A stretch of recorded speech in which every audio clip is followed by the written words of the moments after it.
సీతక్క అంటే అందరికీ తెలుసు. ఇటు తెలంగాణ, ఆంధ్రప్రదేశ్తో పాటు మన సరిహద్దు రాష్ట్రమైన ఛత్తీస్గఢ్ రాష్ట్రాల్లో కూడా సీతక్క అందరికీ తెలుసు. మంత్రిగా తెలుసు. ఇటు మావోయిస్ట్ ఉద్యమంలో కూడా పనిచేసిన సీతక్క కూడా కింది స్థాయి నుండి చిన్నరు పెద్దరని తేడా కూడా ప్రతి ఒక్కరు కూడా సీతక్క అంటే నోటెడ్. ఇక్కడ వరకు ఎలాంటి డౌట్ లేదు. కానీ సీతక్క భర్త ఎవరైతే కుంజ రాము ఉన్నారో అతని గురించి ఈ ప్రపంచానికి, బాహ్య ప్రపంచానికి కొంత గతంలో పనిచేసిన సీనియర్ నాయకులకు, సీనియర్ కార్యకర్తలు మాత్రమే కుంజరామ్ గురించి తెలుసు. కానీ కుంజరామ్ యొక్క ప్రత్యేకత ఎంతో ఉంది. అతను దళంలో కూడా పనిచేసి ALT ఆదివాసీ లిబరేషన్ టైగర్ ఒక వ్యవస్థాపన చేసి ఆదివాసీ హక్కుల కోసం, గిరిజనుల భూముల కోసం కూడా ఎంతో పోరాటం చేశాడు. ప్రస్తుతం ఆయన ఈరోజు మోకాలపల్లి, స్వగ్రామమైన మోకాలపల్లిలో ఆయన 20వ వర్ధంతి జరుగుతుంది. అసలు కుంజరామ్ పరిస్థితి ఏంది, దళంలో ఏ విధంగా పనిచేశాడు, అతని గురించి బాహ్య ప్రపంచాన్ని తెలుసుకునేందుకు బిగ్ టీవీ ఎక్స్క్లూజివ్గా తన సహచరులతో కూడా మనం మాట్లాడే ప్రయత్నం చేద్దాం. చెప్పండి, కుంజరామ్ గురించి అసలు ఎట్లా జరిగింది, ఆయన ఉద్యమ ప్రస్థానం ఎలా ఉంది?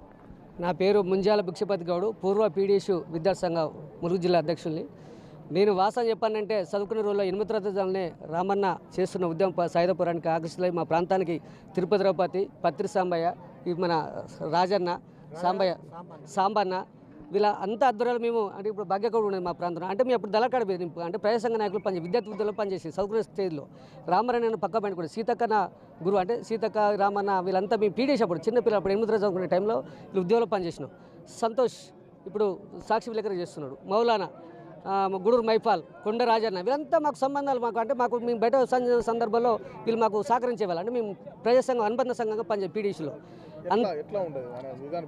ఆయన అన్న విషయం చెప్పాలంటే చాలా విశాల దృక్పథం వ్యక్తి, చాలా మేధావి, ప్రజా సంఘాలకు చాలా ప్రిఫరెన్స్, ఉద్యమాన్ని బలోపేతం చేసే వ్యక్తి, నిస్వార్థంగా నీతి నిజాలుగా పనిచేసే వ్యక్తి. అప్పుడు జనశక్తి మడుకున్నప్పుడు మేము పనిచేసినాం. తర్వాత జనశక్తి విడిపోయిన తర్వాత మళ్ళీ ALT ఆదివాసీ లిబరేషన్ టైగర్ పెట్టుకోవడం జరిగింది.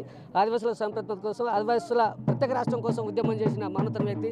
అంటే మాకు చిన్నప్పుడుతో సంబంధాలని అంతా మాకు ఉద్యమం కాబట్టి నేను PDSU నుండి ఇవాళ వాస్తవం చెప్పాలంటే నేను ఈ స్థాయిలో ఉండడానికి, నేను జిల్లా సాధించడానికి కారణం ఏంటంటే రామన్, ఆయన ఉద్యమ పోరాట ఫలితమే ఇవాళ నేను మమ్మల్ని స్వార్థం నేర్పలేదు అన్న. అంత నిస్వార్థంగా ఉద్యమాల ద్వారా మమ్మల్ని ఇవాళ ములుగు జిల్లా ఉద్యమం సాధించడము, గిరిజన యూనివర్సిటీ కావచ్చు, మెడికల్ కళాశాల కావచ్చు అన్న ఇప్పటి కూడా ప్రజాక్షేత్రంలో ఉన్నాం. అంటే రామన్న ఆశలతో, రామన్న గురువాలని ఇవాళ మేము ప్రజాక్షేత్రంలో ఇప్పటివరకు అన్న ఆశలతో ఉన్నాం. మీరు చెప్పండి, కుంజరాము ఎట్లా, ఏ ఉద్యమం చేసిండు, ఎవరి కోసం పోరాటం చేసిండు, సీతకు ఎట్లా పరిచయం అయింది, ఎట్లా చనిపోయాడు? కుంజరామన్న ఆయన చిరునవ్వు ఆయనది. ఈ ఏరియాలు అంటే ఖమ్మము, వరంగల్, ఆదిలాబాదు, కరీంనగర్ ఈ జిల్లాలకు ఆయన సమన్వయకర్త. మాకు అప్పుడు నేను బ్రాహ్మణతోటి ఒక 5 సంవత్సరాలు నేను కూడా కమాండరే, రామన్న కమాండరే, నేను కమాండరే, సీతక కమారే, కుమారన్న కమాండరే, మేమందరం కమాండర్లుగా పనిచేసినాం. ఇక్కడ ఉద్యమాన్ని ఉధృతం చేసే కోసం ఆయన ఫస్ట్ చేసింది ఏంటంటే 87 ప్రాంతాన పార్టీ చీలిపోయింది. రామచంద్ర వర్గంను అంటే రామచంద్ర వర్గం అంటే జనశక్తి, తర్వాత ప్రతిఘటన వర్గం ఒకటి ఉంటే ఆ ప్రతిఘటన వర్గం ఒక వార్పు, మేము ఒక వార్పు. ప్రతిఘటన చీలిపోయినప్పుడు మాకు రామచంద్ర వర్గానికి అసలు దళాలు లేవు, తుపాకులే లేవు. మాకు అప్పుడు చాలా కొద్ది తుపాకులతోటి రావణ మమ్మల్ని అందరిని ఎంకరేజ్ చేసి, అప్పుడు శంకరన్న ఉండే, పుల్లన్న ఉండే, వాళ్ళు విడిపోయిన తర్వాత వాళ్ళు పెద్ద ఎత్తున పోరాటం చేసి మమ్మల్ని అందరిని ఎంకరేజ్ చేసి అనేక పోరాటాలు నిర్వహించినాం. భూములు పంచినాం, ఇప్పటికి కూడా పోడు భూములు పంచినాం. తర్వాత చాలా మేక పుల్లర్లు ఉండే, అంటే ఫారెస్టర్లు వచ్చి మేకలు రాళ్ళ మేకలు మేపేది. ఫారెస్ట్ అంతా దశం అవుతుందని చెప్పి వాళ్ళను మామూలు రైతులను 1-2 కర్రలు కొంటామని చెప్పేది. కానీ మేకల వాళ్ళకి ఆర్డర్ ఇచ్చి మేకలు మేపుకోవడానికి ఆర్డర్ ఇచ్చి వాళ్ళు అన్ని మండలు నరికేది. అలాంటి వాటిని కూడా రాముడు వ్యతిరేకించి మేము వ్యతిరేకించాము. అందరిని వ్యతిరేకించి పెద్ద ఎత్తున ఆందోళన చేసి, అయితే మంచి అనేక మంది కమాండర్లు తయారు చేసిండు రామన్న. అంతకుముందు ఏమైందంటే శంకరన్న ఉండేది. శంకరన్న అంటే చేవేల శంకరన్న, కృష్ణారెడ్డి ఆయన. ఆ శంకరన్న పాపం ఆయన చనిపోయాడు. తర్వాత సీతక్క, మేమందరం కలిసి పెద్ద ఎత్తున పోరాటం చేసాం. మావోయిస్ట్ ఉద్యమం జరుగుతున్న క్రమంలో ALTని స్థాపించాల్సిన అవసరం ఎందుకు వచ్చింది? అయితే సరేనండి, అప్పుడు ALT అంటే మాకక్కడ 1988లో శంకరన్న, రాజన్న, ఈ రామన్న, దేవన్న వాళ్ళందరూ కలిసి, అయితే పార్టీ పోయిన అంటే పార్టీ దళాల మీద నిర్బంధం పెరిగినప్పుడు కుల సంఘాలు అవసరం పడతాయి. అంటే వాటితో మళ్ళీ ఇంప్రూవ్ కావచ్చు అని చెప్పి మందకిష్ట మాదిరి ములుగు ఏరిగా పిలిచి మాట్లాడిండు, రావణ్ణ మాట్లాడిండు. తర్వాత తుడుందెబ్బని రాయన కూడా దగట్ల నరసింహరావు, ఆయన తుడుందెబ్బ వ్యవస్థాపకుడు. ఇప్పుడు వీళ్ళు కూడా స్వయంపాలన అంటున్నారు కదా. వాస్తవంగా కుందరామన్న కూడా, అది కుందరామంటనా, దగట్ల నరసింహరావు కూడా PR చేయాలి. వీళ్ళు ఇచ్చి ఆయన కూడా ఒక స్థూపాన్ని ఏర్పాటు చేస్తే మాకందరూ ఉద్యమకారులకు మాకు కూడా, అంటే ఆయన అప్పుడు పనిచేసింది, మరి ఆయన ఇప్పుడు చనిపోయింది పాపం. ఇప్పుడు ముఖ్యంగా కుంజరామన్న ఏ హోదాలో పనిచేసిండు, ఎట్లా చనిపోయాడు? ఆయన ఫస్ట్ కమాండర్ అంటే ఫస్ట్ చిరునవ్వు చిన్న అంతరితో వచ్చిండు ఆయన. సత్తన్ అంటే ఆయన దుంపిలగూడెం, ఆయనతోని పాటలకు వచ్చిన తర్వాత ఇక్కడ చంద్రన్న, ఈరల చంద్రన్న, సత్తన్న వీళ్ళతోని పాటలకు వచ్చిన తర్వాత ఆయన పేరు ముద్దు పేరు రాము పేరు మేము కూడా రాము అనే పిలిచేవాళ్ళం. ఆయన పేరు ముద్దు పేరు రాము. ఆ రాము సత్యన పెట్టిన పేరు, అంతటి పెట్టిన పేరు అది. ఆ తర్వాత ఏమైందంటే ఆయన వచ్చిన తర్వాత మెల్లగా క్రమంగా ఈ ఏరియా కమిటీ కార్యదర్శి అయిండు. తర్వాత రాష్ట్ర కమిటీ సభ్యుడు అయిపోయాడు. రాష్ట్ర కమిటీ సభ్యుడిపై ప్రస్తుతానికి అనివార్య కారణాల వల్ల విప్లవోద్యమంలో చీలికల వల్ల ఆయన ఏల్టీ స్థాపించవలసి వచ్చింది. ఏల్టీ స్థాపించ తక్కువ కాలంలో ఆయన చనిపోయాడు. కానీ ఆయన చేసిందంతా కూడా ఎర్రజెండా నీడ కింద పార్టీ కింద చేసిండు. ఆయన ఎర్రజెండా నీడలనే చేసిండు, జనశక్తి వర్గంలో పనిచేసిండు ఆయన. అది మీరు చెప్పండి, ఇట్లా సీతక్కకు కుంజరామన్నకి ఎప్పుడు పరిచయం, ఎట్లా ఏర్పడింది, ఎట్లా వివాహం జరిగింది? 1984లో వాళ్ళు ఉద్యమంలోకి వచ్చిండు అన్న. 82లో రామన్న చిన్నగా ఉండి అప్పుడు నేను నా కొడుకు సంవత్సరం వాడు ఆయన పార్టీలోకి వచ్చాడు. బర్రెలు కాసుకుంటా అదే అంతిరెడ్డి ఇక్కడ ఏరియాలో స్థాపికుడై ఇలా ఇక్కడ ఆయన దళాలు నిర్మించడం వల్ల ఈ రామన్న కూడా ఈ బర్రెలు ఎందుకు గాయాలి, ఈ గొడ్లు ఎందుకు గాయాలి అనే పద్ధతిలో ఆయన ఆ రూపకంగా ఆటపాటలతోని ఇక్కడ అంతిరెడ్డి ఇక్కడ దళములకు ఇక్కడ ఎంటర్ అయ్యండి అన్న. ఎంటర్ అయినాక మాది ఇక్కడ ఎంచగుడు, ఇది మొక్కలపల్లి. మా ఆయన దేవన్న కూడా ఈయన పోయినాక 2 సంవత్సరాల వరకు ఆయన వెళ్ళిపోయాడు. 84లో నేను వెళ్ళిపోయాను. ఇద్దరం వెళ్ళిపోయినాక ఆ రామన్న మాటలు విని దేవన్న కూడా అలా ఇన్వాల్వ్ అయ్యిండు. ఇక్కడ అంటే మా ఏరియా కదా ఇక్కడ అని ఆయన ఏం భూమి పోరాటాలు, ప్రజల పోరాటాలు, ఏమన్నా సమస్య ఉంటే మన చిన్న సమస్యలు వాళ్ళ పరిష్కరించి భూస్వాములు మన మీద అణచివేత, అందరూ పెత్తందారులు బూర్జోలు మొత్తం అందరూ మనల్ని అణచివేత్తాలని ఆ విధంగా ఆ కక్షతో ఇక్కడ పోరాటాలకు నిర్మించడం అయింది. అందులో అక్క కూడా 10th చదువుకుంటా అదే రామన్న మేనమామ బిడ్డ సీతక్క అట్లా అంటే నేను మా మేనమామ బిడ్డ ఉన్నది అని అదే దేవన్న పోయి తీసుకొచ్చాడు పార్టీలకు. ఆమె ఎంత 10th చదివింది ఆమె అప్పుడు లంగ జాకెట్ వేసుకొచ్చిన ఉద్యమంలో ఆమె వచ్చినాక ఇక తర్వాత నేను కూడా అప్పుడు నా కొడుకు 2 సంవత్సరాలు, నా పెద్ద కొడుకు ఆడిపోయినాక ఈమె కూడా పెళ్ళి అయింది అక్కడ.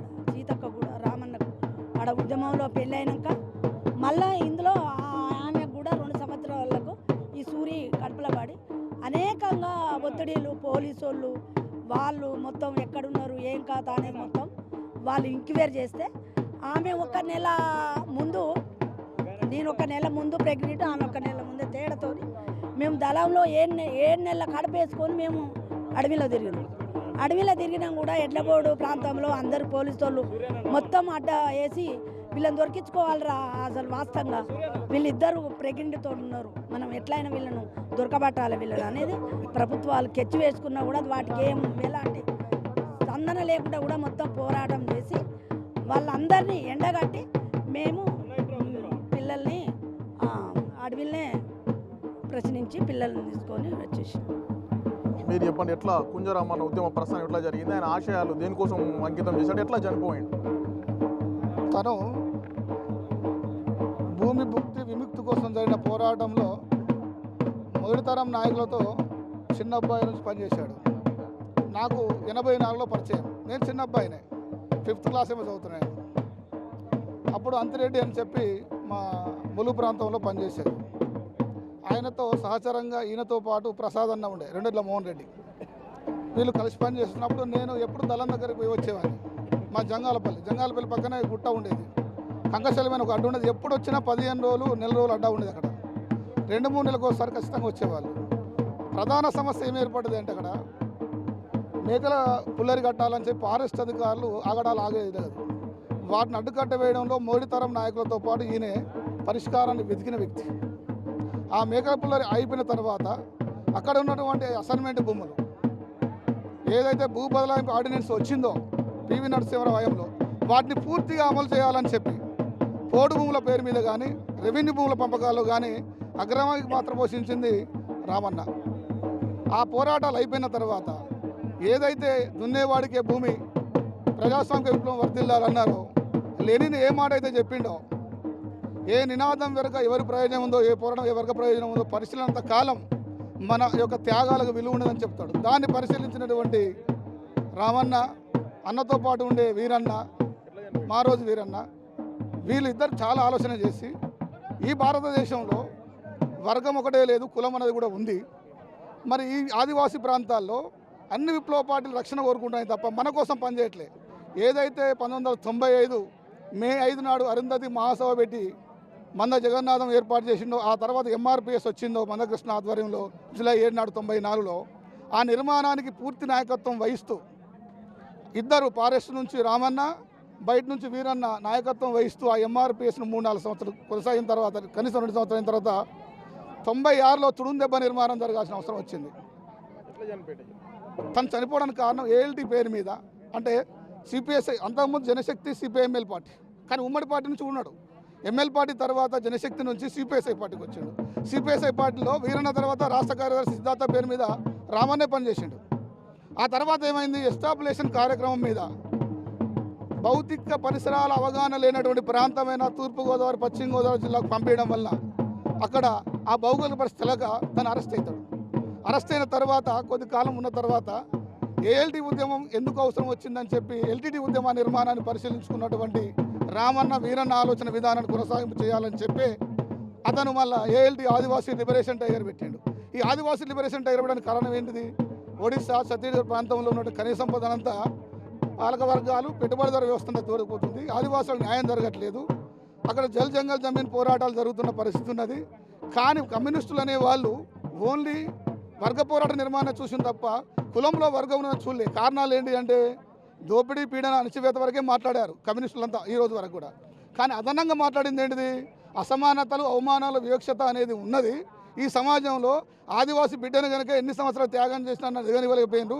మిగతా నాయకత్వం అంతా ఎక్కడో నుంచి వచ్చినటువంటి వలస వచ్చిన నాయకత్వం ఆధిపత్యం చేస్తుంది మా ఆదివాసులపైన అని చెప్పి ఏఎల్టీ నిర్మాణం చేసుకొని తన సొంత నిర్ణయంతో ఒక మిలిటెంట్ పోరాటాన్ని తీసుకొచ్చి అది పరిపాలన వైపు నడిపించి రాజ్యాధికారం చేయించుకునే ఆలోచనతో తను కొనసాగింపు చేసింది. అందులో భాగంగానే చర్చల సమయంలో అప్పుడు ప్రజాప్రతిఘటన ఉన్నటువంటి వేణు మోహను, ఆ చర్చల సమయంలో ఇక్కడ ఉన్నటువంటి మన గూడూరు పక్కనే ఊర్లో చర్చలు జరుగుతున్న సమయంలో ఒక ద్రోహి ఇచ్చిన సమాచారం మేరకు పోలీసులు రావడం, ఎన్కౌంటర్ జరిగింది.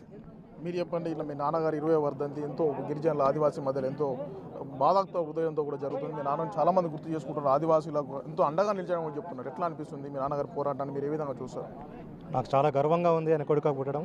దాదాపు గత 20 సంవత్సరాల నుండి మేము ఇక్కడికి వచ్చి వారికి నివాళులు అర్పించడము, వారికి ఒక సంస్కరణ సభ ఒకటి పెట్టడము జరుగుతున్నది. దానికి కూడా అనేక ఆయనతో పనిచేసిన వాళ్ళు ఎవరైతే ఉన్నారో, మిలిటెంట్ నుంచి తర్వాత ఏఎల్టీ స్థాయి వరకు ఎవరైతే ఉన్నారో వాళ్ళందరూ కూడా ఇక్కడికి వచ్చి ఆయన నివాళులు అర్పించి వారి యొక్క ఆలోచనలు, వారి యొక్క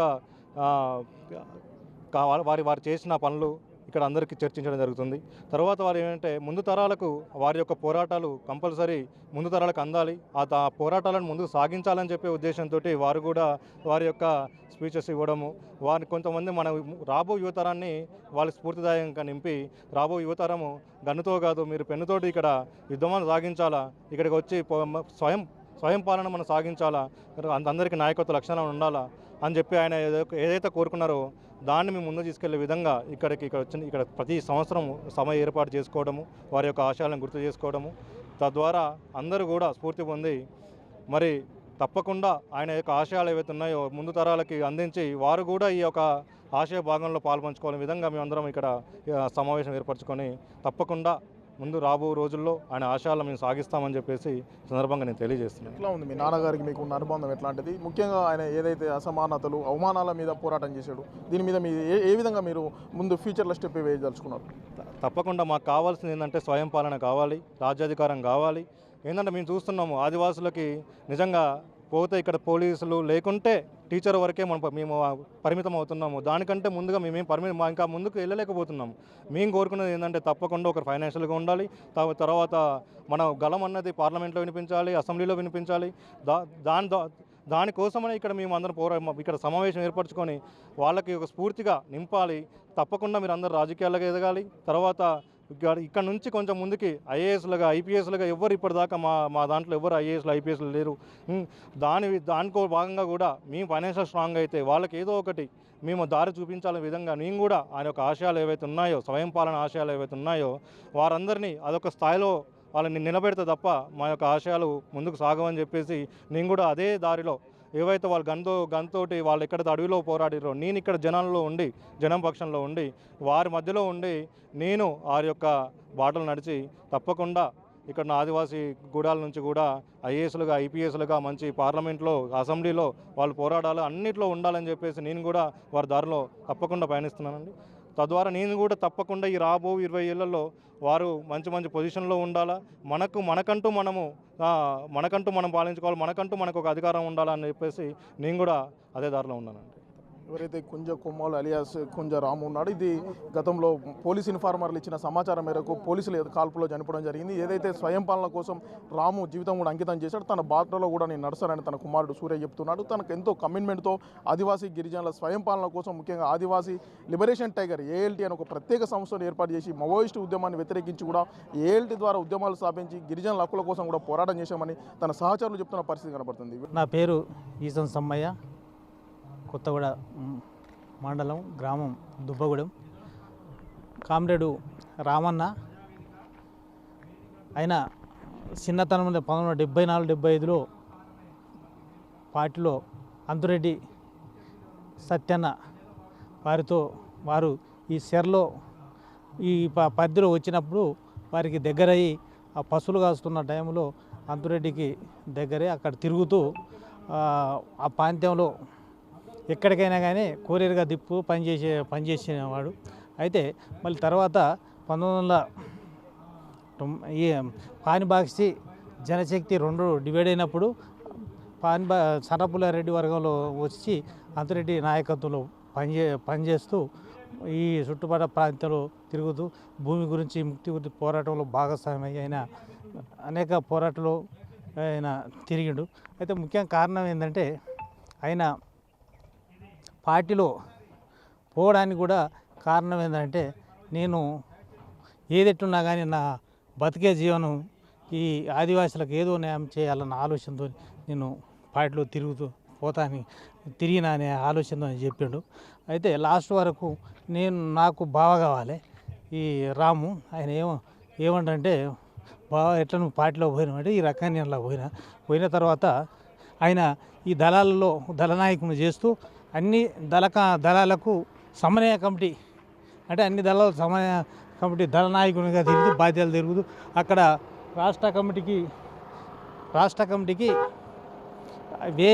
అతను చేసే పనుల ఈ పార్టీ దేశ నియమం గురించి ఒక ఆదివాసీ నాయకునిగా అన్ని దళాలు కరీంనగర్, ఖమ్మం, వరంగల్ జిల్లాలో తిరుగుతూ అనేక పోరాటంలో భాగస్వామై మళ్ళీ తర్వాత ఆయన ఈ గోదావరి ప్రతిఘటన పోరాటంలో భాగస్వామైన తర్వాత ఆయన ఒక మాట నాతో ఏమన్నాడంటే, నేను ఆదివాసీ బిడ్డని, ఇప్పుడు గతంలో సమ్మక్క సారక్క కాకతీయ రాజులకు వ్యతిరేకంగా అంటే అప్పుడు రోకల పన్ను జుట్టి పన్నుకు వ్యతిరేకంగా పోరాడి అమరు ఎట్లయినారో, ఆ తర్వాత కొమరం భీము కూడా తెలంగాణ మన రజాకారులప్పుడు ఆ భూమి గుర్తు విముక్తి గుర్తు పోరాటం చేసి ఆయన మరణించిండు.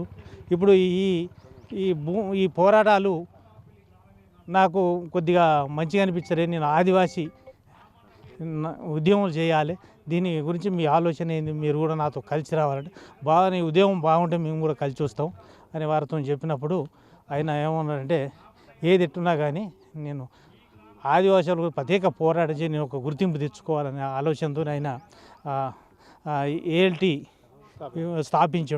స్థాపించిన తర్వాత కూడా మమ్మల్ని పిలిచాడు, అక్కడ పని చేసినాం. తర్వాత పశ్చిమ తూర్పు గోదావరి జిల్లాలో తిరిగిన తర్వాత అక్కడ దళాలు ఫైరింగ్ జరిగి అక్కడ ఒక ఆయన ధర్మాన్న అనేట తూడబడింది. ఆ విషయంలో కూడా నేను చూసిరాని పోతే నన్ను కూడా పోలీసులు చిత్రహింసలు 3 రోజుల దాకా ఇబ్బంది పెట్టారు. అయితే అక్కడ ఏంటంటే రాము అక్కడ చాందు ఈ శాందు అనేవాడు నువ్వే ఇక్కడ వచ్చి కార్యక్రమాలు ఇచ్చిపోతున్నవాడని 3 రోజులు విపరీతంగా కొట్టి చేసినా కానీ నాకు శాంతి తెలుసు, కానీ నాకు శాంతి లేదు, ఎవరు తెలియదు, ఏం చేయరు, మీరు చంపండి అంటే డ్రెస్సులు కూడా వేసిన వాళ్ళు కూడా రంపచోడవరం చంపుతాం అన్నవారు కూడా చూసి బాగా ఆలోచించి అప్పుడు నేను ఎంపీపీగా పనిచేస్తున్నా. అయితే ఇంకోటి ఏంటంటే నేను రాముకు నాకు దగ్గర కావడం కారణం ఏంటంటే ఇప్పుడు ప్రజాపంద జనశక్తి 2 పార్టీలు ఇక్కడ తిరిగినప్పుడు నేను మాది CPM party, CPM Omkar party ఉన్నప్పుడు సువర్ణపక సుందరయ్య మా మేనమా మర్రిగూడెంలో ఆయన నాగలను మొత్తం దోషం చేసి నరికిండు ప్రజాపంద వాళ్ళు. నరికినప్పుడు దానికి వ్యతిరేకంగా నేను కూడా విప్లవ పార్టీ చూసుకోవాలన్న ఆలోచనతో నేను ఈ సన్నపుల్లారెడ్డి వర్గానికి రాము దగ్గర పోయి భూసాపురం జగ్గన్నపేట అడవుల్లో వారితో మాట్లాడి తప్పనిసరి మా ఏరియా తిరగాలంటే ఇక్కడికి వచ్చాను. మళ్ళీ తర్వాత అదే క్రమంలో కాంగ్రెస్ నాయకులు రాయబారి వెంకటయ్య పోగలపల్లి అతని ప్రజాపంద వాళ్ళు చంపినప్పుడు వాళ్ళు కూడా 2వ రోజు ఆ ప్రాంతంలోకి వచ్చి మీరు మాకు రక్షణ కావాలి, ప్రజాబంధువులు మమ్మల్ని బతకనిచ్చే పరిస్థితి లేదంటే దృష్టిలో పెట్టుకొని ఇక్కడికి ఈ ప్రాంతం వచ్చి ఆయన దళం తిరుగుతూ ఈ కార్యక్రమంలో భాగస్వామైన తర్వాత ఆయన ఏమనంటే మళ్ళీ సంవత్సరంన్నర లోపు ఎలక్షన్స్ వచ్చినాయి. అప్పుడు నన్ను ఎంపీటీసీగా పోటీ చేయండి బావా, నేను ఈ వయసు అప్పుడు 28 సంవత్సరాలు నా వయసు ఉంది, నేను ఇప్పుడు చేయలేం బావా, ముందు భవిష్యత్తు కూడా చూడాలంటే ఏ పార్టీని నన్ను తప్పనిసరి చేయాలి, నామినేషన్ చేస్తావా ఏమిటి. ఇక తర్వాత ఆయన బలంతో నామినేషన్ వేసిన. ఆ తర్వాత నేను అక్కడ మర్రిగూడ ఎంపీటీసీని గెలిచి 9 ఎంపీటీసీలలో 5 జనశక్తి వచ్చినాయి, 4 ప్రజాపందకు వచ్చినాయి. నేను ఎంపీపీ ఆయన ఆదివాసీ ఉద్యమంలో మంచి మహామేధావి. ఈయన జీవిత చరిత్రలో ఆయన ఒక జ్ఞాపకాలను మేము మరవలేని కోరుతున్నాం. For more videos like this, subscribe Big TV channel.